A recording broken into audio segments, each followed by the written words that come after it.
Good evening, Dr. Remy Ilona in Athens, Tennessee. How are you, Remy? I'm doing well. Thank you for having me. It's my pleasure. I'm really interested to hear your perspectives, and thank you very much for joining me on jury duty today. Thank you. Thank you. Remy, what is your jury duty? Um, this would require a book.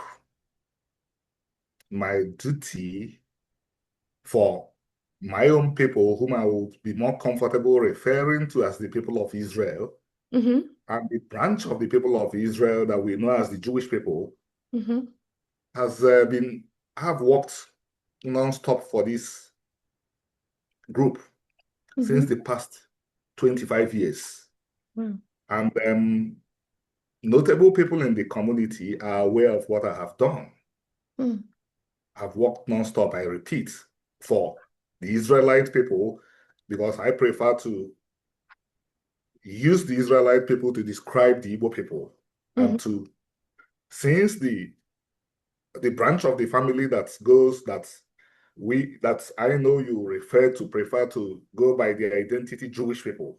Mm. I've worked nonstop for them Mm. for 25 years, and this is not something that a lot of Jews do not know. They know who I am, they know what I have done, they know what I'm doing. Mm.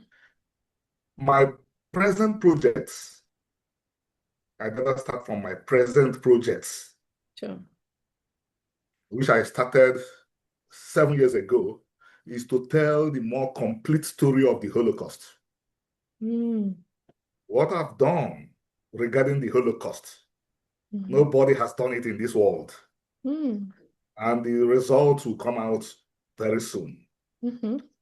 What I have also done regarding anti-Semitism, I expanded the frontiers of the study of anti-Semitism. And I will not take the credit alone.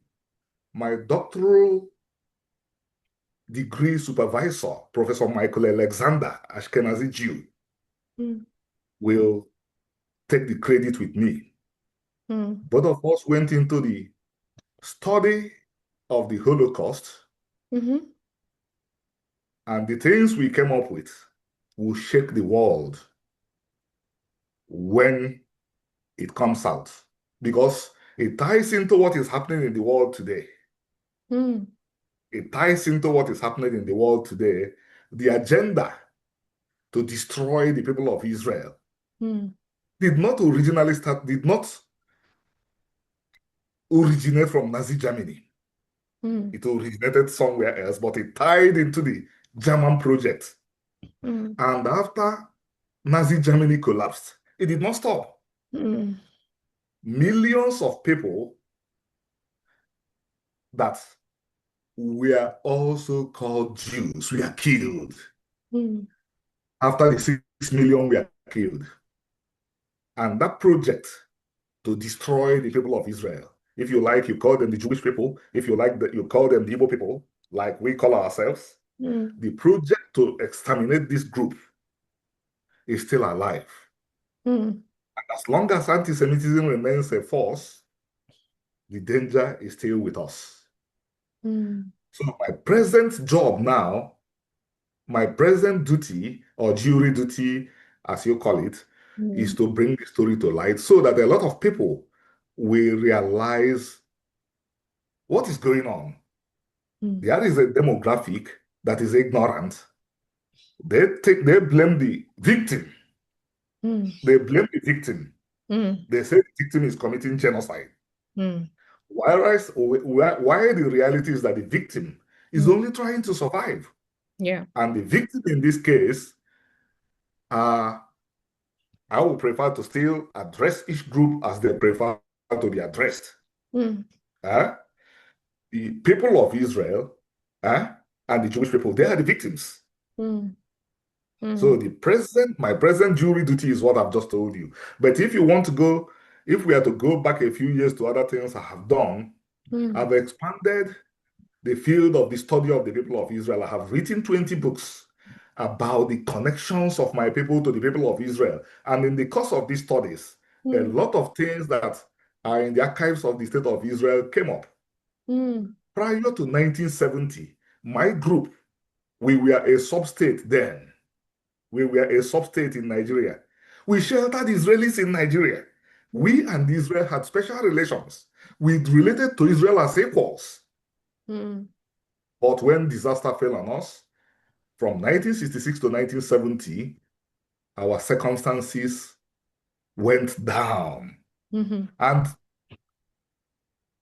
I don't want to get into some areas because I believe that family matters are better discussed. There are things I will not be very comfortable to say in public because whatever issues that exist between the Igbo people Mm-hmm. and the Jewish people, I believe if they are not very, if they are not, some of them are to be discussed in house. Mm. Because the more important thing is to focus on those areas, is to focus on the threats facing both peoples today Mm-hmm. and how to solve them. But whatever differences the two groups have internally, I mean, whatever differences both groups have, they Mm. can be resolved internally. Yeah. Can you clarify for us the community in Nigeria that I understand you're from? Am I correct in understanding that you're raised in Nigeria, even though now you're living in Tennessee? Is that correct? Yes, Okay. yes. And what's the name of your community there? Igbo, The Hebrew community. Okay. yeah. We retained the oldest name, the oldest identity of the people of Israel. Mm. That's just our way of saying Hebrew. We Interesting. address ourselves as Ibiri. You Okay. know, when Israelis want to say Hebrew, they say Ibri. And Right.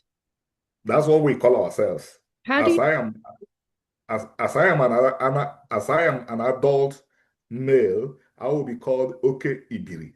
Ibiri. Ibiri? Yeah, Mm-hmm. Yes, and I can see, as a teacher of Hebrew, I can see etymologically the connection between Iberi and Ivri in relation to the repeated consonants and vowels there. It's very interesting. Thank you so much for sharing that introduction to your jury duty. Will you tell us about your background and your both your Jewish educational background and your general educational background? my doctorate was hosted by the Jewish Studies Department of the University of California, Riverside. The head of Jewish Studies, Professor Michael Alexander, Maimonides Shea, was my supervisor. Mm. So that's my official formal Jewish education, Mhm. a doctorate. But I have a master's, also hosted by the Jewish Studies Department Mhm. at Florida International University. Mhm. Before then, I was an attorney in Nigeria. And my family has been a center of Israelite culture for 500 years in Nigeria. Oh, wow. It's amazing. We are Dayanim, Right. while my mother is Levite. So you could say that I grew up inside the culture. That's why I was able to write 20 books Mhm. about the connections between the Igbos and the Jews. Mhm. I began to explore the linguistic connections. You talked about the language recently. If you find 30 Igbo words and 30 Hebrew words, be sure that up to 20 of them are connected. Mm. Very interesting. Yeah, there's a lot of linguistic connections across the Middle East and North Africa and so on, and it's not surprising that there'll be linguistic connections. And are you able to tell us about if you trace your community back beyond the 500 years in which your community has been the center of the Nigerian Hebrew community? For those who don't know, the migration patterns and so on from ancient Israel. Would you tell us about that ancient history as well? Good. When Assyria overwhelmed Israel, a good number of Israelites were captured and moved into the Assyrian Empire. But also a very great number of Israelites moved into Judah. Mhm. And when the Babylonians came, the Bible captured something that happened. The Bible said that the Israelites in the cities of Judah moved into Egypt. Mm-hmm. Yeah. The greatest number of the Igbo people, the people that we call the Igbos today, were in that contingent that moved into Egypt. Mm-hmm. Our culture tells the story of our history. Mm-hmm. We retain the oldest culture of Israel. Mm-hmm. The name or the descriptive, the biblical descriptive of what you would call the religion and culture of the Israelites Mm-hmm. is the name for what is the word for what the Igbos will call religion and culture. Mm-hmm. It is called omenana. Omenana. Mm-hmm. If you head into Deuteronomy 6:1, you will hear the God of Israel himself speaking through Moses, Mm-hmm. telling the people of Israel, what you have been taught are things you will do in the land. Mm-hmm. This is what, if you decide to translate this to the Igbo language, what comes up is omenana. How do I spell that? Omenana.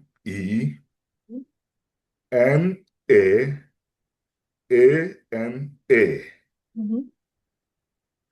We have, this has been under scrutiny for so many years. Fortunately, now, Jews of Ashkenazi Sephardi background are joining us in looking at these issues and acknowledging Mm. that I guess your name is Jemma, Yes, I have a name. your religion, your parent religion, Mm. your own parent religion is Omenana. Omenana. Omenana. That's your parent religion. Judaism is a daughter of Omenana. Wow. Judaism is the religion that the branch of the family Mhm. that was carried into Babylon. Right. So are you That was speaking about the difference between the type of religious observance and ritual observance that was practiced when the first temple and when the second temple existed as Omenana, and then when there was the diaspora, that this is what became the Judaism following the destruction of the temple? Is this the distinction you're making? that's the primary distinction. Mm. But they still have a lot of commonalities, very profound commonalities. In fact, working together with an Ashkenazi Jew recently, we were able to discover what would have been the permanent sticking point between Omenana and Judaism. We were able to discover that. I will mention it. As far as the Igbos we are concerned, the Jews are matrilineal. Hmm. The woman gives the children identity, Hmm. which is contrary to the clear biblical position. Hmm. But then a group of Igbos, I led this work, and a group of Jews came together, and it was found that the matrilineal tradition that Judaism Hmm. uses today, Hmm. that the roots are inside the Omenana too. Oh, really? That's interesting. Yes, the roots are inside the Omenana. The it is the Igbo woman. eh, we are strictly patrilineal as Igbos. I Hmm. am who I am because of who my father is. And how do I But spell then, Yibo? what eh, How do I spell Yibo? The you could spell IGBO or IBO or G. IBIRI. Okay. Mm. Yeah, I am Igbo because my father is Igbo. Yeah. But what makes me fully a son of the land Hmm. is my mother's identity. Hmm. Interesting. What makes me fully grounded in the Igbo community is my mother. Hmm. Because the Igbo woman and the Igbo man are treated as equal inheritors of the land of Israel. Hmm. Remember the story of the daughters of Zelophehad? Yes, but can you recap in case, for people who don't know the story, please? Okay. The story of the daughters of Zelophehad, their father did not have a son, So they appealed to Moses that that their father's land should remain in their name, even on and Moses took a decision after God had advised him that the only time they will have to relinquish the land is if they married into other families. Mhm. But if they did not marry into other families, they could hold on to their father's property. Mm.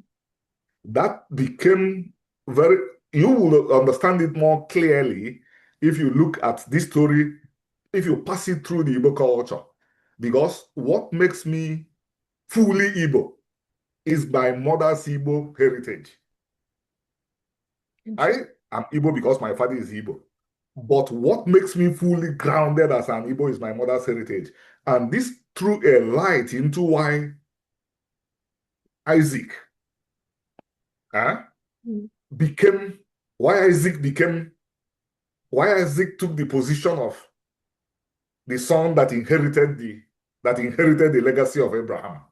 The Mhm. mother was a native, while the mother of Ishmael was not a native. Right, right. That's interesting.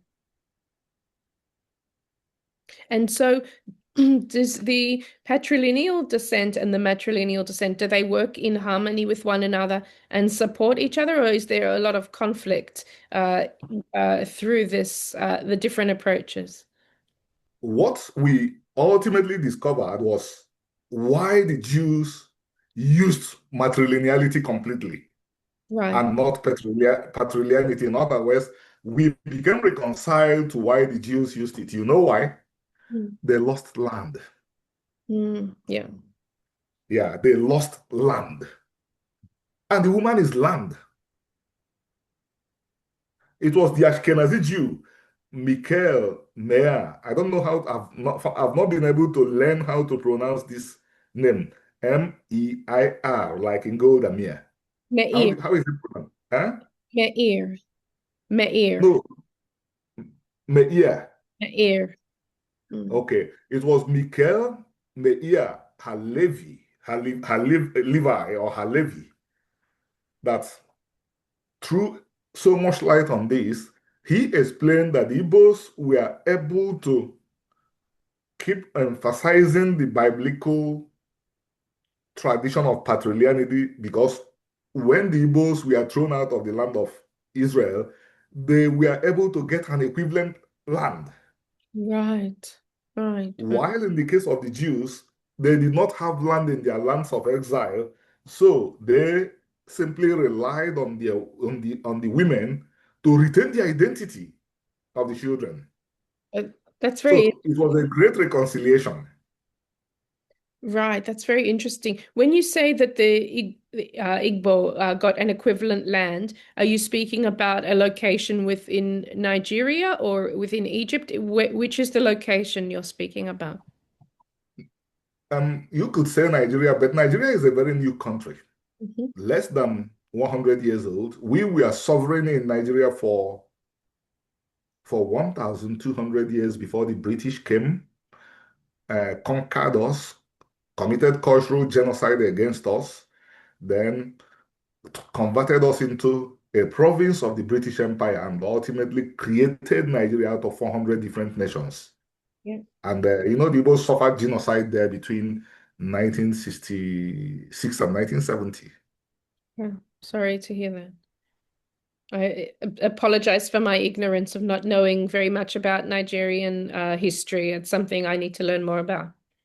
That the genocide, I guess, will be before your time because that took place even before my time, between 66 and 70. Mhm. I see. And so, can I ask you about the migration from Egypt? Did that take place then through all different North African countries to set for these people to settle in Nigeria, or did they settle in other countries in North Africa? In ancient times, we didn't have aeroplanes or cars, so people will settle at a place, then pressures like war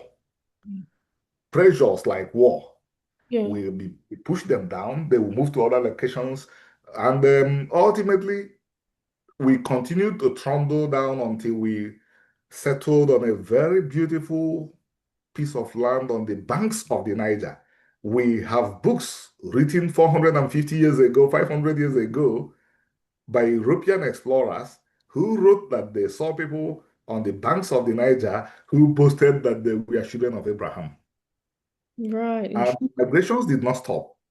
Mm. Due to Eurocentrism, people wrote the heritage of Israel out of Africa. That's what happened. Mhm. The emigres from Spain and Portugal, a good number of them, a good number of them joined brother Hebrews, their brother, their brothers and sister Hebrews on the banks of the Niger. Mm. We have this on good authority. Yeah. A good number of those emigres, of those driven away from Spain and Portugal, joined us. And by the way, I hope you are familiar with this story that I'm going to tell you now. The Songhai Empire in West Africa, parts of it was in northern Nigeria, the How, Songhai Empire, how do I spell that, please? Songhai. Okay. Very same month, very same month, very same year that the Jews were asked to leave Spain, Hmm. the Songhai Empire under Askia Muhammad the tyrant, Hmm. an Islamist, ordered the Jews to convert or leave the same month. But Right. this disappeared in history because of Eurocentrism. And can you remind me which land did this? Is it pronounced Songhai? Songhai Yes, Empire. Which land yes. did this cover? It's in the middle of, it's in the Sahara, but in West Africa. And some of it are booted into Nigeria, into what you call Nigeria now. And by the way, Nigeria has Arabs. If the Arabs, a new people, could have gotten to Nigeria more than 1,000 years ago, how about the Israelites and the Jews, a much older people? We have Arabs in Nigeria.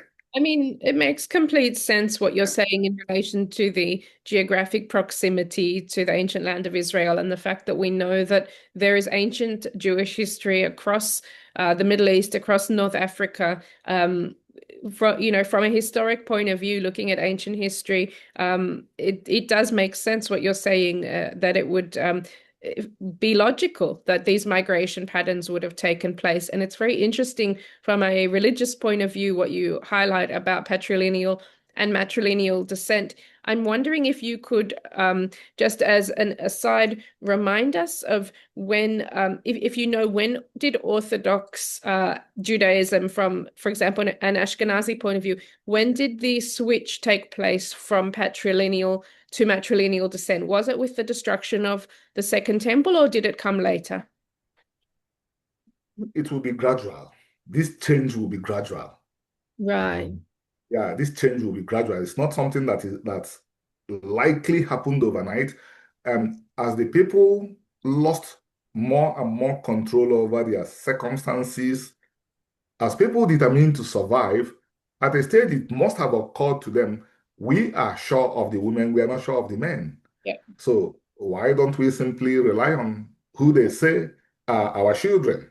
Yeah. While in the Igbo case, all the structures you find in the Bible, you will still find them in the Igbo society today, in spite of the genocides, the trauma, the everything. By the way, in 2022, a Sephardic Jewish Bedin, Hmm. a Sephardic Jewish Bedin, as I told you, I will only highlight those things that bring unity. I will keep those ones that both of us will discuss privately. Sure. There are things we will discuss privately. They are not for public consumption. The things that happen that are not so good. Hmm. But the things that are so good, I will discuss them publicly. An Orthodox Jewish Bedin ruled that the Igbos are lineal descendants of the Israelites. Yeah. They examined everything. Yeah. And they said it's a shame to deny that these people came from Israel, Mhm. considering that their language, their religion, their rituals Mm. still tell us what was done in the Bible. It's very interesting. Can you tell us Yeah. more about that? Firstly, would you tell us how many people are in the Igbo community in Nigeria, and are there other communities currently in other parts of the world? And also, would you please tell us about the language? Good. The Igbo population, the survivors, because 3 millions were eliminated between 1966 to 1970. And then the population was rebuilt. My grandfather, my grandfather's last child was already over 20 when the genocide started. By 19, he had three sons. By 1970, he had only one son. My grandfather went and married a second wife when he was already 71. So the population was rebuilt. Mm. Um, because of that deliberate rebuilding, we would say that there will be 50 million Igbos today. Is that, sorry, is that 15 or 50? 50. Right. Because it was rebuilt deliberately. Okay. Yeah, that generation, almost everybody that survived then, like the biblical Israelites, the older Igbos married many wives. So the population was rebuilt. So we would have 50 million Igbos today. And is it still the case that in Igbo tradition, do people have many wives still to this day? That's not the reality today, but the reason why it's not the reality is it's not something that is so good. If the people felt that it's not good for them to marry many wives, that's good, but it was colonial Christianity that stopped it. Okay. It was colonial Christianity that stopped it. The people did not stop it out of their own free will. Mhm. So most families have or had a lot of children around that time, in the 1970s, following that time. My grandfather had 7 wives. Wow. My own partner grandfather. Right. Yeah.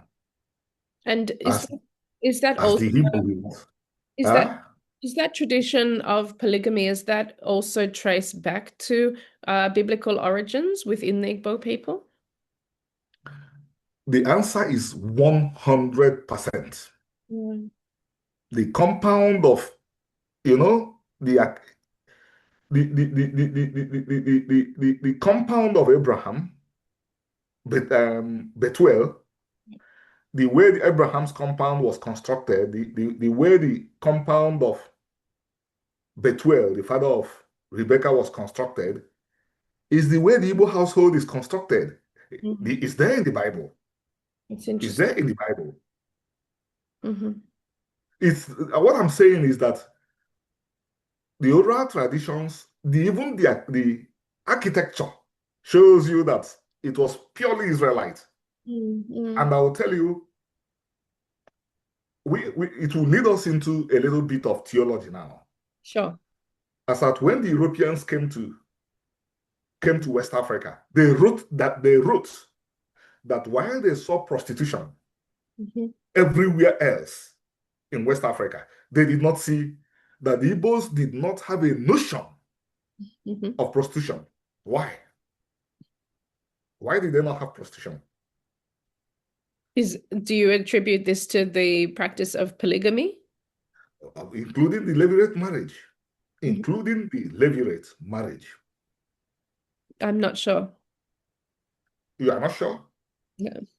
I can prove it. Oh, no, I mean, I don't know the reason. Okay, I said everybody was in marriage. Everybody Mm. was in marriage. And every woman has a right to stay in marriage or to leave the marriage. But if she left the marriage, she will remarry. Right. So since everybody was in marriage and every widow, the only time a woman proposes to a man is when she's a widow. Every woman has a right to point to the man of her choice in the family. So there was no woman that was available. Right. So to clarify, you're saying that a man could only ask a woman to marry him if she was a widow. Otherwise, a woman could only ask a man to yeah, marry her if she was a widow. But a woman. under other circumstances, the man proposes. I see. I see. Yeah, but the consent is ultimately up to the woman. Right. And was this something that was practiced in other tribes or in other communities in the region in Nigeria, or this was quite unique to No. the community? Recently, a Yoruba man who was in the army, the Nigerian army that came to fight against the Igbos during the period of genocide, said they were so surprised that in spite of hunger, starvation, the Igbo women were not ready to have sex with anybody. Mhm. Mm. That's very interesting. Thank you for sharing that. So, Okay. so would you tell us as well about the language? Is the Igbo language a Semitic language directly connected to other Semitic languages, including ancient Hebrew? What the University of Ibadan found, University of Ibadan is Nigeria's first university. What it found was that the Igbo language and the Hebrew language are genetically related. Mhm. And for a long time, I did not know what to say about this. But ultimately, I had to yield on the side. The side I had to yield on is Mhm. that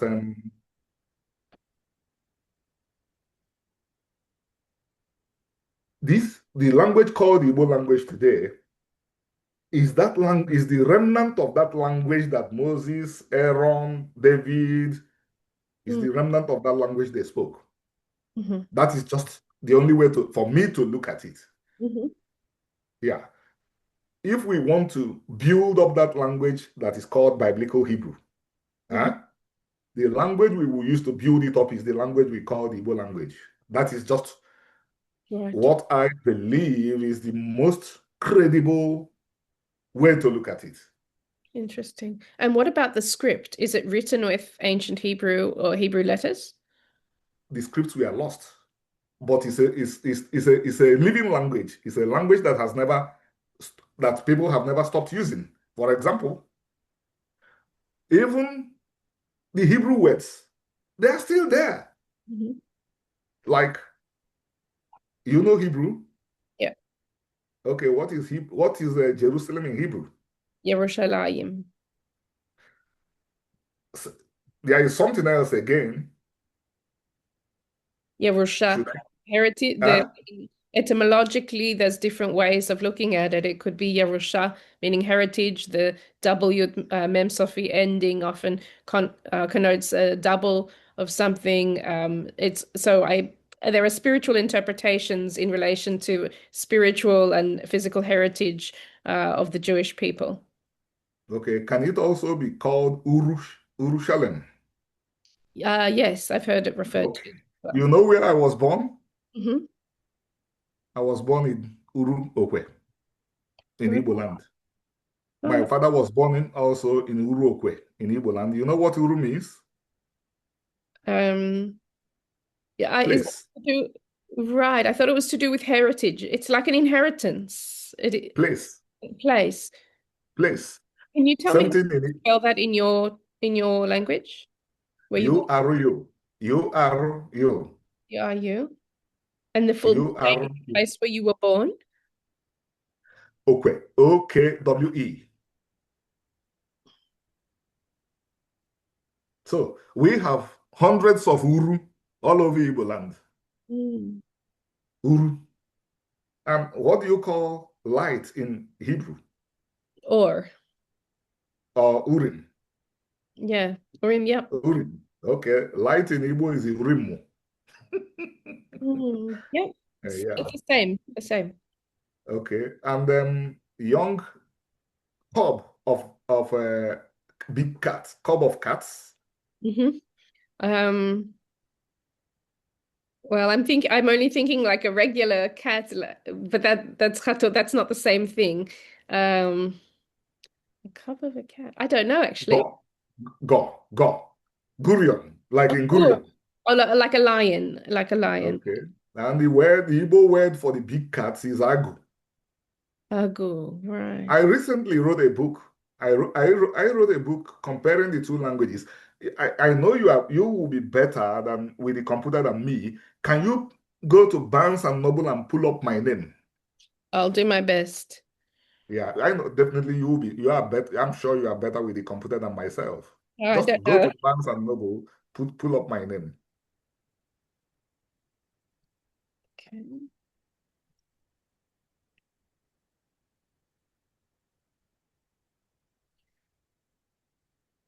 Okay, so I can see some books Did here. you see anyone about languages? Um, I can see the Igbos and Israel, the largest intercultural study.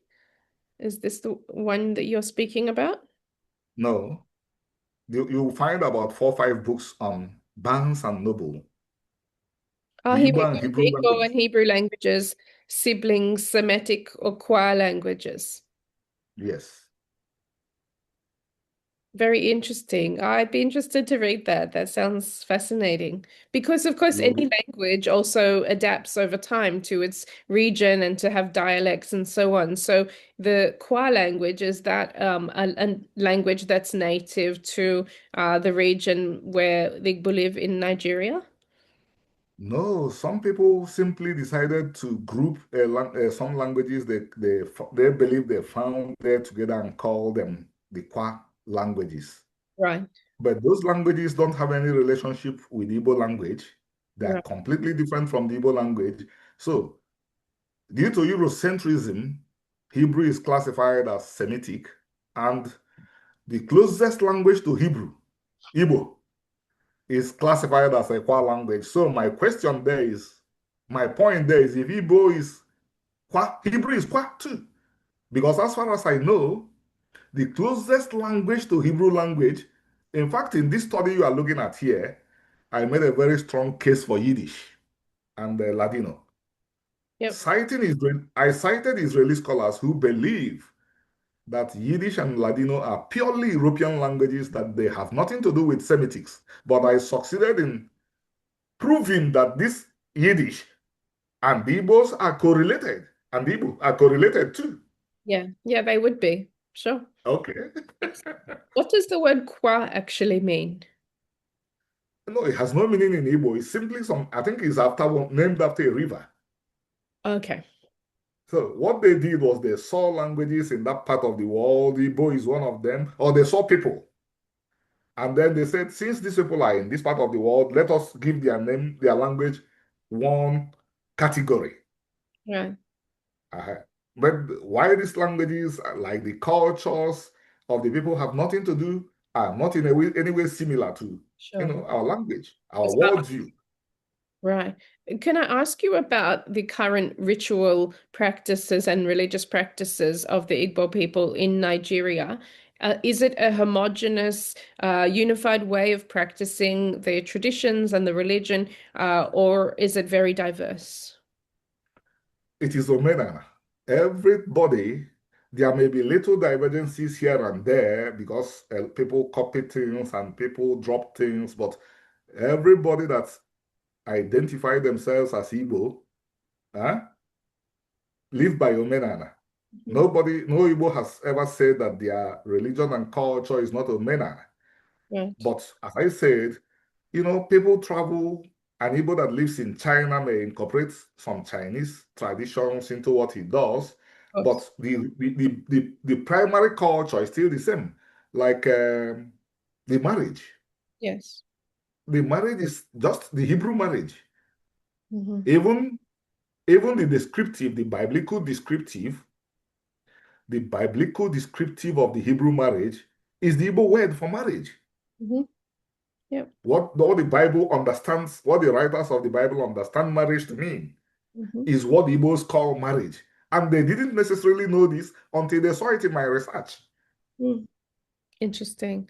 And so, Omenana, is that considered a broad philosophy of how people live, or are there very direct laws and rules which would be similar to halakha or based in halakha in Jewish law? Wider than halakha because it's everything. Hmm. The things you will do in the land. The Jews that study with us say that this is what they call derek eres. Derech Eretz, They right? say that this is when they looked at it, they say this is what we call derek eres. Like Derech Euro, like what you said earlier about place, like Eretz again, going back to Uh-huh. that Yeah. center of land. That's And let me tell you again how the Jews that are studying with us have started to look at it. hmm They, one of them, a rabbi, came up to me and said, Judaism cites the Talmud. yeah, What does Omenana cite? right. The response came as a revelation. hmm The response is that Torah cites Omenana. Torah cites Omenana. Is that Omenana. right? Omenana produced Torah. Right. That's what the people were doing until the scribes began to write them down. hmm So you're saying that Omenana is connected also with the ancient oral traditions before they became written law as well. Omenana is the embodiment of the ancient oral traditions. I will give you an example now that will stand up. As I told you, my first profession was law. Okay. Good. In Genesis 11:27, hmm the writers of the Bible presented something to us that only an Igbo will understand. hmm Nobody in this world understood it, apart from Igbos. hmm The writers of Genesis said, Haran died in the face of the Father.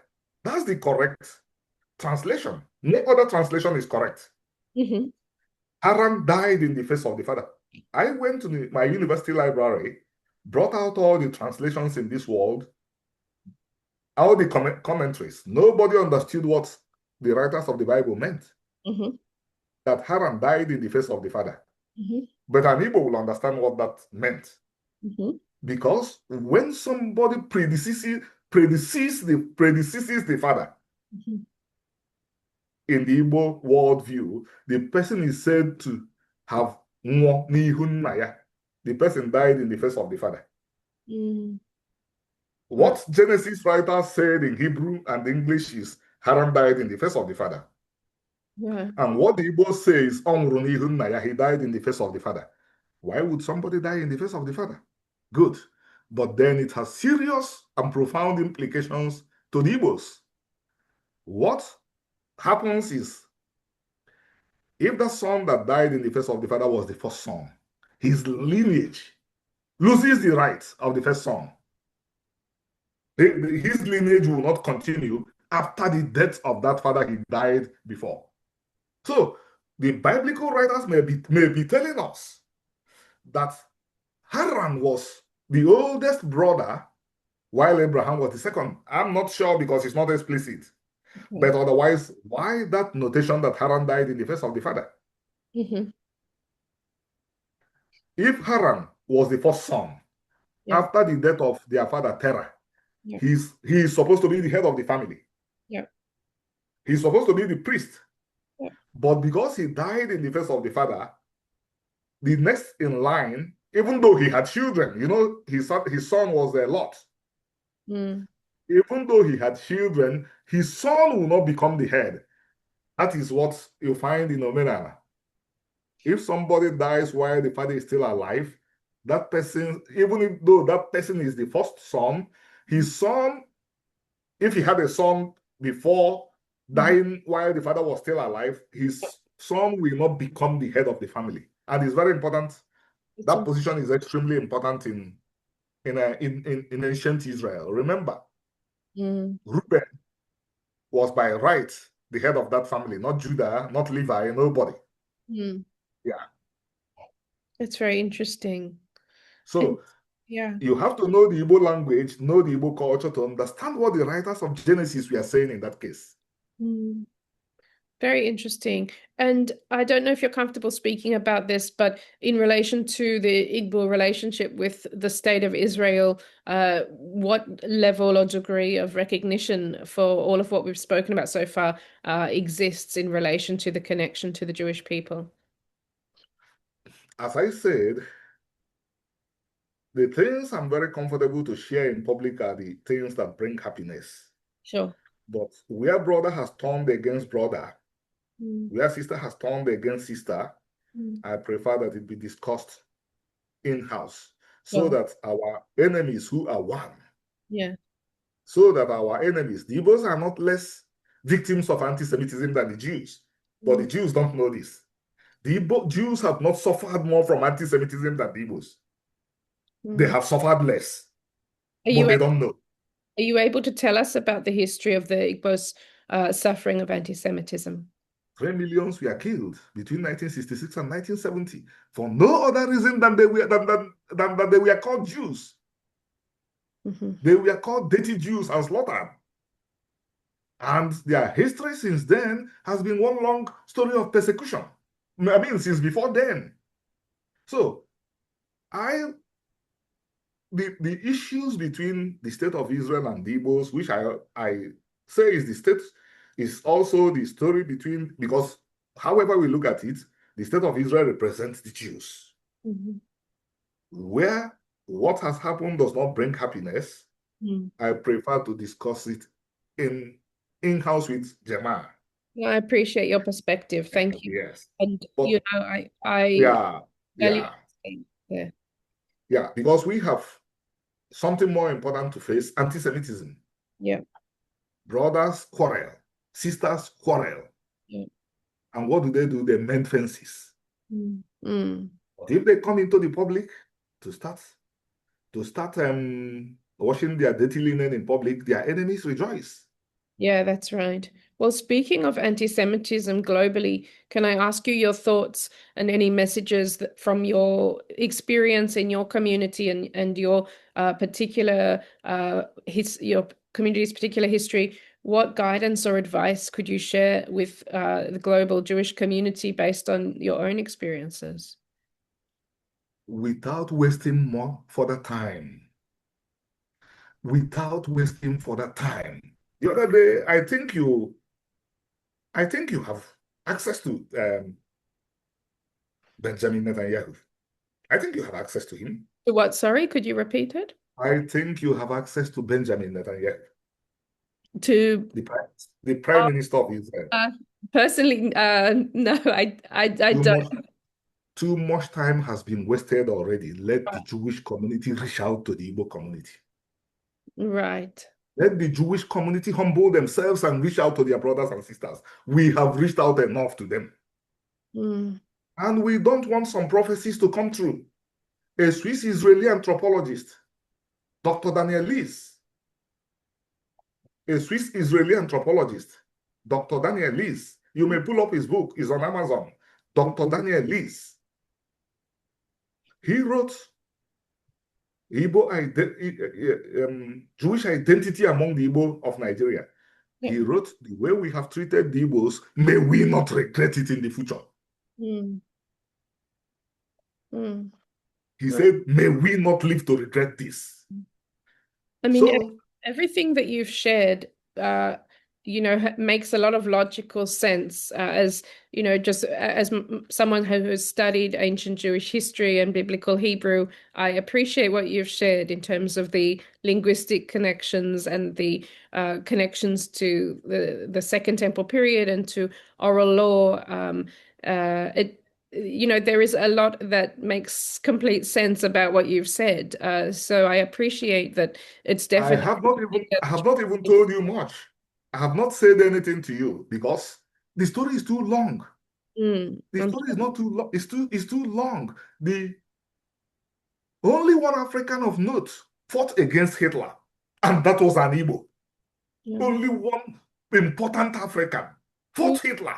who was Dr. that? Nnamdi Azikiwe, Could the you first repeat? president of Nigeria, the first president of Nigeria, the he and Gold and Mia considered themselves best friends. He Right. fought Hitler from 1939 to 1945. The day the state of Israel was declared independent, there was rejoicing in Igbo land. Right. Can I ask you to repeat his name, the first president of Nigeria's name? Dr. Nnamdi Azikiwe, Azikiwe. Azakii.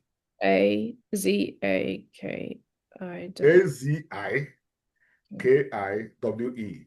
He was not just the president of Nigeria, but he mentored who was who in Africa, including Mandela. Everybody that led their countries to independence in Africa, he mentored all of them. Is that right? When was he born? In which decade was he He born? was born in 1904. He died in 1996, 92 years. Was he able to do anything to protect the Igbo people when the genocide occurred against them? Nothing. Because the story of the genocide will still come out. A lot of things, when the people hear the true story of that genocide, they will be shocked. Mm-hmm. The anti-Semitic motivation. Mm. Yeah. I'm just making note of what you said that when the state of Israel was established, the Igbo people rejoiced that there was that. Because they thought it was also their own. Yep. They thought they were part of it. Because shortly after Nigeria became independent, the state of Israel and the Igbo region developed a special relationship. They started a program called 10-10-11. The purpose of this project was to link all Igbos and Jews 10 and 11 years, so by the time they get to their 20s, they would think they were one people. Yeah. So this was one of the reasons why Daniel said, the shabby way we have treated the Igbos, may we not live to regret it. Mm. What year So was you that? asked what I thought about how to solve the problem of anti-Semitism.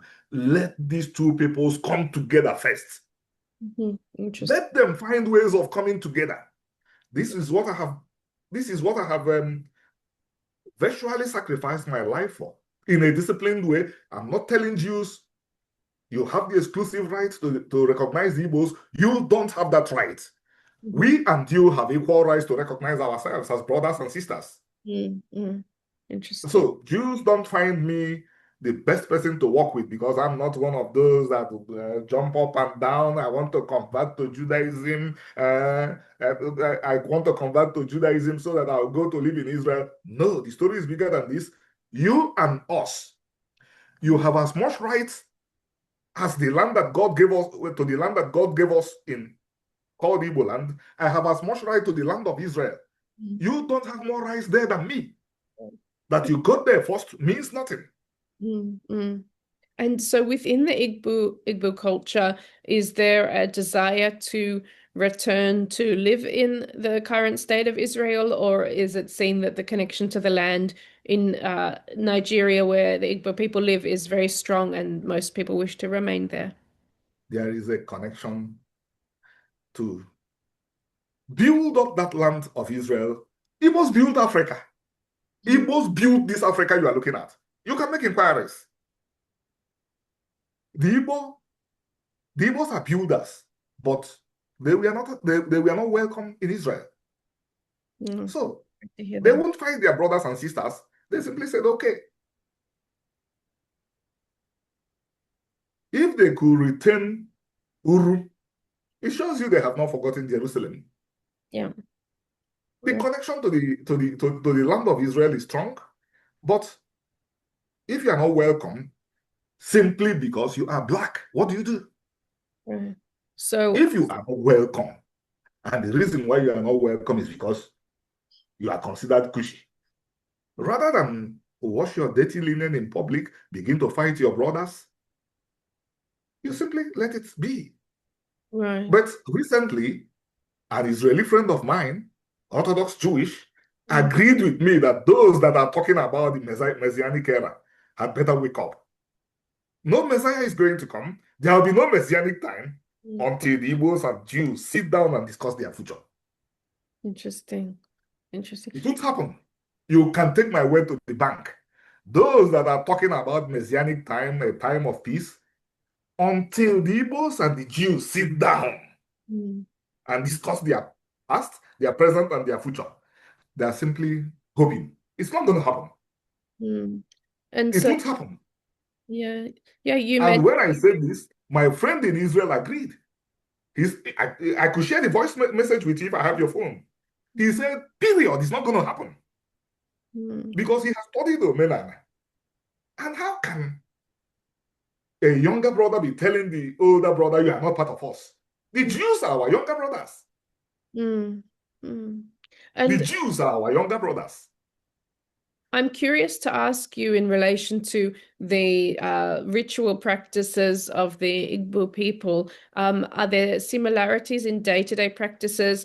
For example, are there laws and traditions relating to Shabbat and Kashrut and circumcision and so on? Are they similar to for example, Ashkenazi and Sephardi traditions, or are they quite different? I will not use the examples you gave Sure, to start, but I will use examples that may surprise you to give. sure. Some people don't like me because you know why they don't like me? I So, do not subscribe to the I do not subscribe to the fallacy that the Ashkenazi and the Sephardi are not descendants of Israel. I do not subscribe to that. They would prefer that I subscribe to that and right. delegitimize them Mhm. the way Igbos are delegitimized. They will be happier if I say that the Ashkenazim and Sephardim are Khazars, Right. impostors. But I did not say that. You know why I did not say that? There are traditions Sorry. of there are traditions found in Omenana that are traditions of ancient Israel, eh, that the Ashkenazim and Sephardim know. Mm. And those traditions are in Omenana. Mhm. So if they were not Israelites, how did they manage to come to know those Omenana? I'll give you an example. Yes. If an Igbo does something that is so bad, the community mourns him alive. Right. The community sits shiva for him, Mm. right? Jews do that. Yeah. In extreme circumstance, You, not in you are normal aware that, circumstance. eh? Yeah. Can you repeat? Can you repeat what you said? Oh, I said not in ordinary, like not in day-to-day circumstances. If there was an extreme circumstance, some people, I've heard that the only really the context I've heard that done is in some families who have had very strict religious beliefs in relation to intermarriage and where they haven't accepted intermarriage outside of the Jewish people. That's the only context I've heard that, and even then, it's in a very small minority of cases that I've heard that. In any case, it's an ancient Jewish tradition. It's an ancient Igbo tradition. It's an ancient Israelite tradition. You know Josephus? Yes. Josephus. Yeah. It was carried out for him when he joined the Romans. Yeah. Yeah. It was done for him when he joined the Romans. That is number one. Number two, the laws regarding the suicide. Hmm. We don't mourn the suicide, we don't bury them. Right. Okay, then, I think them I think that has may have changed over time though, with more understanding about mental health and more education and so on. But I understand what you're saying. but it has roots in the Bible. Right. It has roots in the Bible. Yeah, over time, we change a lot of things. For example, um, Solomon, Solomon Yeah. Solomon had about 1,000 wives. Hmm. We, generally, both the Igbos and the Jews don't marry more than one wife today. Hmm. But in the history, in the culture, it's there. So So things change over time. But when you want to consider what the people consider their culture, you can talk about that. So you mentioned earlier, just to clarify, you mentioned earlier that historically the Igbo people had multiple wives and practiced polygamy. So are you saying generally that's not what occurs today? it's not done today, but the reason why it stopped was the Christian Yeah. influence, not as not that the people stopped. Sure. The people did not say we don't want it again. What the Christians stopped them because the British colonized the Igbos. Yes.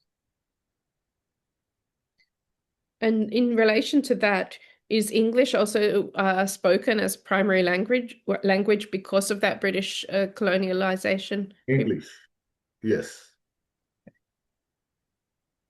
Are there multiple languages spoken in the Igbo community? No, Igbo and English. Just Igbo. And some people speak Hebrew now.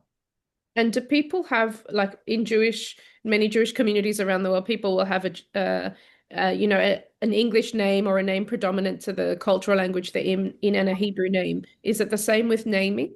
Do you give a name in Igbo and a name in English? My name is Chukwuka Odinaka.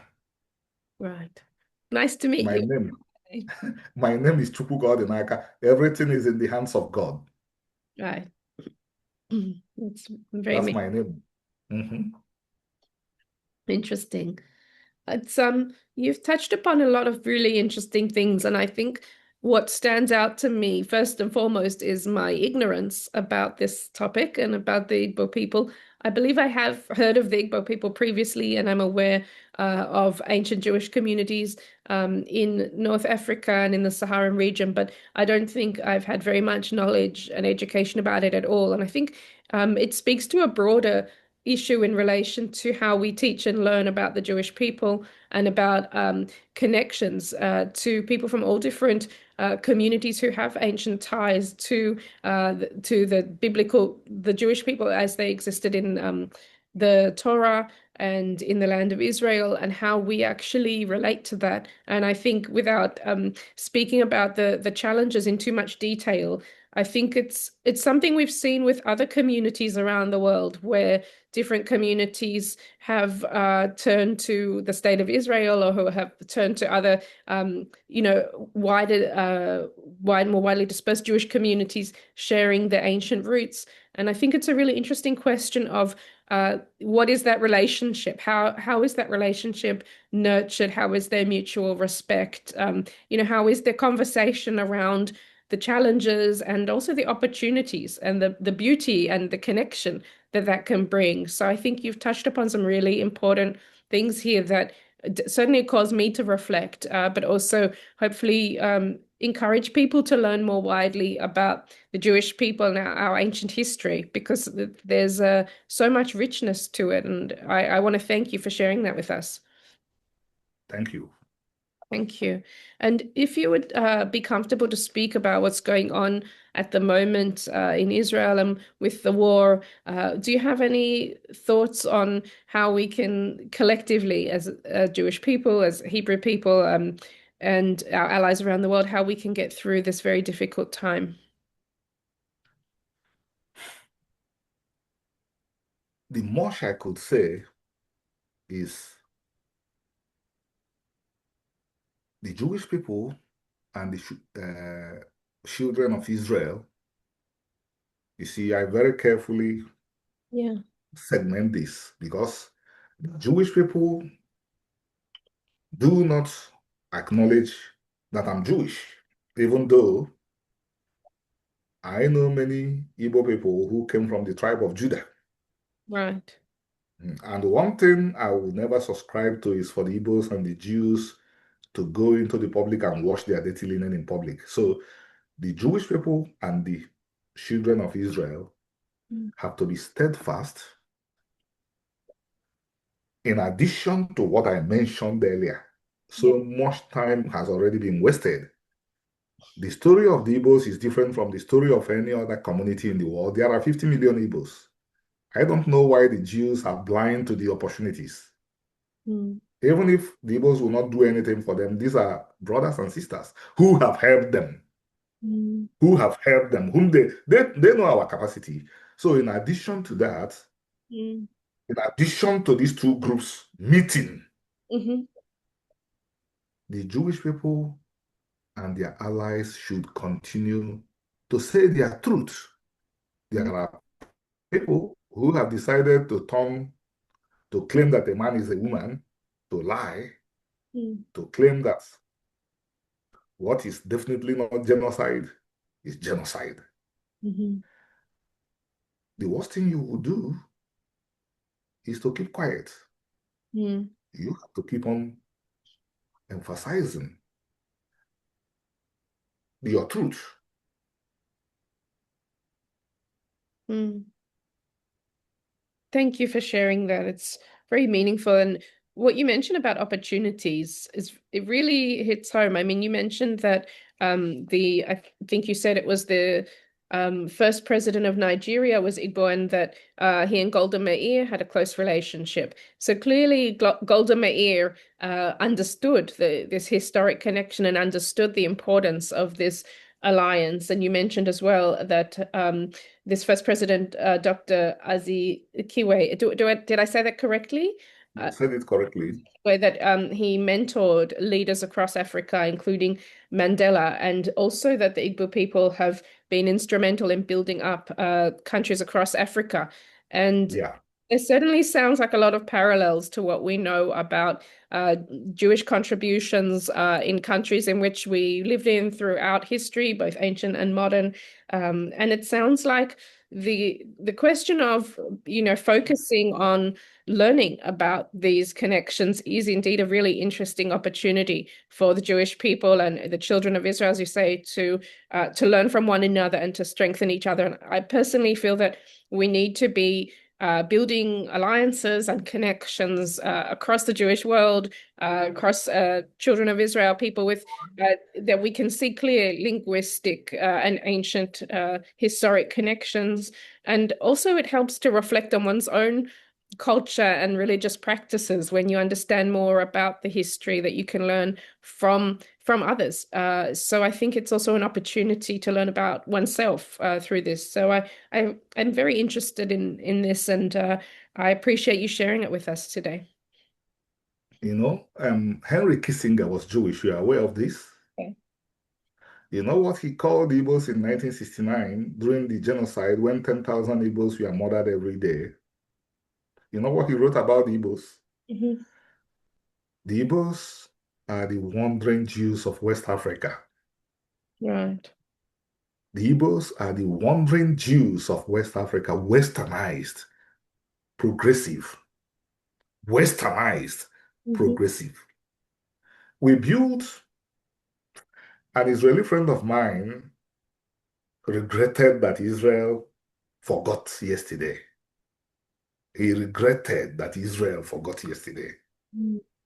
because Israel would have become a superpower with the Igbos, Mm. nothing less. Well, there's We still survived the future. them. The future hasn't We been saw. written yet. So Huh?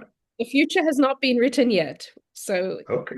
individuals and leaders around the world can still make decisions that can make our future better collectively. So, Yeah. And a lot of,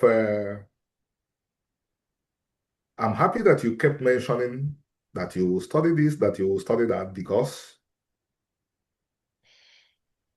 this friend of mine that I mentioned, in our next conversation, I will be free to mention his name because I don't know, people have to, people, he speaks openly. Like 2 weeks ago, he was in South Africa.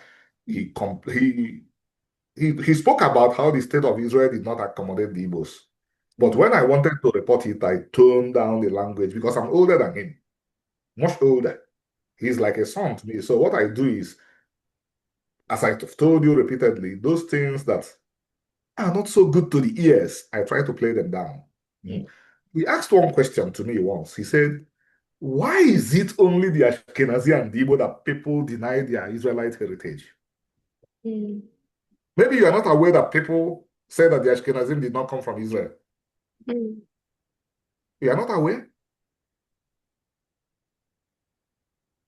Oh, sorry, is that rhetorical or actual? No, I'm aware of, I mean, people who wish to discredit ancient Jewish history and ancient Israelite history will, of course, find many ways to do that. And as we spoke about earlier, since the destruction of the Second Temple, when Jews dispersed all around the world, understandably, there's adoption of some different cultures and in terms of practices and also in terms of intermarriage that took place and so on. And this is sometimes being used as a false premise because it's historically Good. inaccurate to suggest lack of indigeneity of the Jewish people to the Good. Israel, but that's inaccurate. And the motivation for it is genocidal.